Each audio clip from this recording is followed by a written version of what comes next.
नमस्कार दोस्तों, सीईटी 2026 की बात करेंगे। क्या इसमें प्री और मेंस होगा या इसकी कट ऑफ कितनी परसेंट जाएगी, 40% या 60%? नेगेटिव मार्किंग होगी या नहीं होगी? आपको पता है पिछले 2 दिन में हलचल बहुत सारी हुई है सीईटी एग्जाम को लेकर। स्टूडेंट्स में बहुत ज्यादा संशय या एक कहें तो डर का माहौल है। आज मुझे एक लाइन और सुनने को मिली ऑफलाइन क्लास में, जब हम चर्चा कर रहे थे सीईटी एग्जाम के बारे में, तो एक स्टूडेंट ने कहा, सर अब इस रथ को किसी और मोड़ें या इसको बेच ही दें, क्योंकि आपको पता है पिछले साल भर से ये जो है मीम एक बहुत ही ज्यादा वायरल हुआ है। तो इसकी भी चर्चा है कि अब हम रथ को किस और मोड़े। पहले हम चतुर्श्रेणी की तरफ मोड़ दिए थे, रीट की तरफ मोड़ दिए, अब सीईटी की तरफ मोड़ने ही वाले थे कि सीईटी वालों ने कह दिया कि प्री और मेंस दोनों होगा। ऐसा ऑफिशियल नहीं कहा, एक अखबार की कटिंग आने की वजह से बहुत ज्यादा उथल पुथल स्टूडेंट्स के मन में मची हुई है कि सर अब ये प्री और मेंस का दिक्कत हो गई तो अब क्या करें। मतलब इसमें बहुत सारी जो स्टूडेंट कयास बहुत सारे लगा रहे हैं कि सर प्री होगा, फिर मेंस होगा, फिर एग्जाम होगा, ऐसे तो 3 साल हो जाएंगे भर्ती को। अगर अभी ये सीईटी में प्री और मेंस कराते हैं, मान लो मई में इन्होंने प्री कराया, फिर प्री का रिजल्ट आएगा, फिर मेंस कराएंगे, तो इस पूरे साल में तो सीईटी चलता रहेगा 2026। यानी भर्ती की परीक्षा तो 2027 में हो ही नहीं सकेगी। फिर भर्ती की प्रक्रिया लंबी चौड़ी हो जाती है, तो हमको तो 2-3 साल लग ही गए वैसे ही।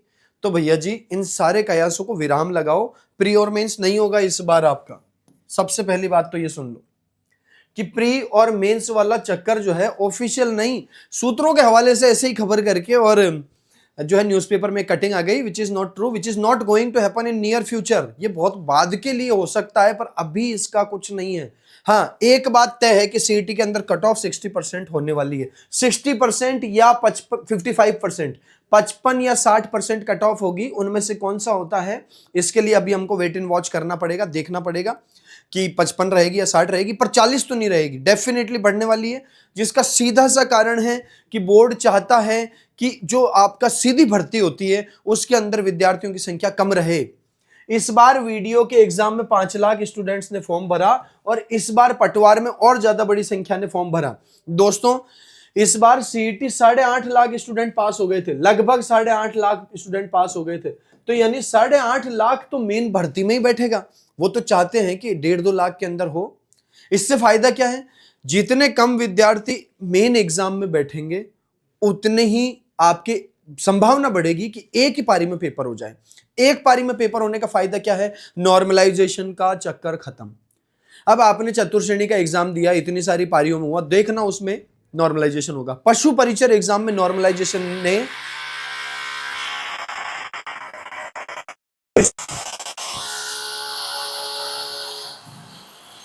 पशु परिचर के एग्जाम में नॉर्मलाइजेशन, जो स्टूडेंट्स नॉर्मलाइजेशन का शिकार हुए, बहुत उनको जो है नुकसान उठाना पड़ा है ना।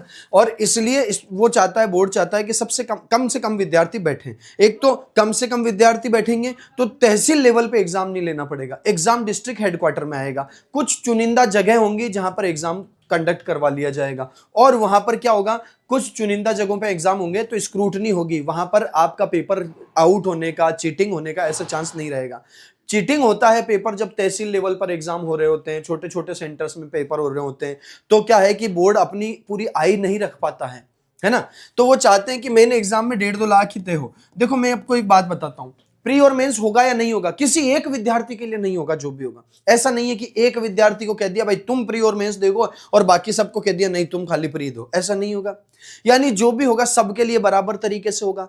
हमको सिर्फ हमारी, अब मैं बता देता हूं आपको, सीईटी का इस बार पेपर भी अच्छे लेवल का आएगा और ये 60% या 55% भी रहेगा। तो ये बात तो तय है कि इस बार सीईटी पास करने में जोर आएगा। अब देखना, ये बात कहते ही कमेंट बॉक्स में क्या लिखेंगे, ये तो अपना कोर्स बेचने के लिए करते हैं। अरे भैया जी, मैं ये नहीं कह रहा हूं कि कोर्स खरीदो, लेकिन मैं आपको सतर्क कर रहा हूं। सतर्क ये कर रहा हूं कि 60% और 55% इन दोनों में से एक आपका क्राइटेरिया रहने वाला है। नेगेटिव मार्किंग के बारे में अभी मैं कुछ नहीं कह सकता, क्योंकि वहां से अभी तक कोई पुख्ता ऐसी जानकारी मिली नहीं है और हवाबाजी करने से कोई मतलब है नहीं। तो नेगेटिव मार्किंग शायद ना हो, जैसा मुझे लग रहा है नेगेटिव मार्किंग नहीं होगी, जैसा कि रीट में होता है। हमारे रीट भी पात्रता परीक्षा है, वैसे सीईटी हमारा पात्रता परीक्षा है ना। सीईटी आरएसएस भी कंडक्ट कराता है, जिसका आपका राजस्थान पुलिस का एग्जाम होगा, आपका आने वाली एलडीसी होगी, आने वाला वीडियो होगा, है ना। तो इन सब के लिए वो सीईटी काम होएगी। तो यानी कि आप सीईटी पास करोगे तो आगे आपको मौका मिलेगा वीडियो देने का, एलडीसी देने का, या अन्य भर्ती, राजस्थान पुलिस देने का, या अन्य भर्तियां देने का। तो ध्यान रखना, इस बार बोर्ड के अध्यक्ष आलोक राज जी पहले से कह चुके हैं कि पेपर का लेवल अच्छा बनेगा। और ध्यान, अभी रीट का एग्जाम होगा, पता चल जाएगा आप लोगों को कैसा एग्जाम आता है। तो सीईटी का लेवल भी अच्छा आएगा और सीईटी के अंदर पात्रता भी 55 से 60% कर दी जाएगी। ये दो बातें तय है, इन पे ध्यान रखो। प्री मेंस वालों को भूल जाओ और याद रखा करो, कोई भी खबर आते ही सबसे पहले डर का माहौल मत बनाया करो, क्योंकि अपने अकेले के लिए नहीं हो रहा है, सारी दुनिया का वही काम होगा। एक एक विद्यार्थी अगर प्री मेंस आता है तो सारे विद्यार्थियों को वही करना पड़ेगा, है ना। ऐसा आप सोच लेते हैं कि अब प्री मेंस आ गया, इसका मतलब अब तो पता नहीं कोई डायनासोर ही लगेंगे नौकरी पे। नहीं, स्टूडेंट्स ही लगेंगे। अभी भी वही विद्यार्थी नौकरी लगेंगे जो सिंसियरली पढ़ाई करते हैं। और आप प्री मेंस ना भी दो, 40% भी कर लो, फिर भी नौकरी वही लगेगा जो सिंसियरली पढ़ाई कर रहा है और जो पूरा डेडिकेशन से एग्जाम की भावना को ध्यान में रखते हुए पढ़ाई कर रहा है। उसके लिए फिर पैटर्न कुछ भी कर दो आप, फिर वो पास होके रहेगा। इसके लिए आपको चाहिए होता है डेडिकेशन, पूर्ण समर्पण चाहिए। और पूर्ण समर्पण के अलावा क्या चाहिए आपको? चाहिए एग्जाम पास होने के लिए हमको करना क्या है? एग्जाम ओरिएंट पढ़ाई करनी है, एग्जाम ओरिएंटेड पढ़ाई करनी है, जिसमें हमको रिवीजन करना है, प्रैक्टिस करनी है, topic wise complete test series देनी है, प्रीवियस ईयर को पूरा देख लेना है। इन सारी बातों पर जब हम पूरा खरा उतरते हैं तब हमारी नौकरी लगती है, चाहे फिर पैटर्न प्री मेंस हो, चाहे फिर 40% हो, चाहे फिर 60% हो, है ना।